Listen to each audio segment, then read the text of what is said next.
Hello guys, welcome to my new blog. Guys, મંત્રને જો દવા નથી પીવી, મંત્રને દવા પીવી નથી. એક તો કેટલી શરદી થઈ ગઈ છે ને એમાં દવા નથી પીવી મંત્રને.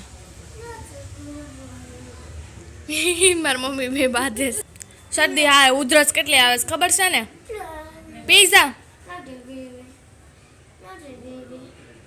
મંત્રને દવા નથી પીવી. પીઝા તો પીઝા માં ભી પડે, ખાવું હોય તો એ બધું ફટફટ ખાઈ લે.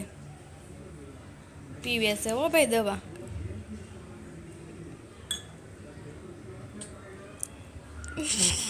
હેલો ગાઈસ, જમવાનું બની ગયું છે. દાળ ભાત, વેફર, કેરી અને છાશ. ચાલો તમે બધા જમવા. હેલો ગાઈઝ, હું એડિટિંગ કરું છું. તમને મારો વિડીયો ગમ્યો હોય તો લાઈક, શેર એન્ડ સબસ્ક્રાઇબ જરૂર કરજો. બાય.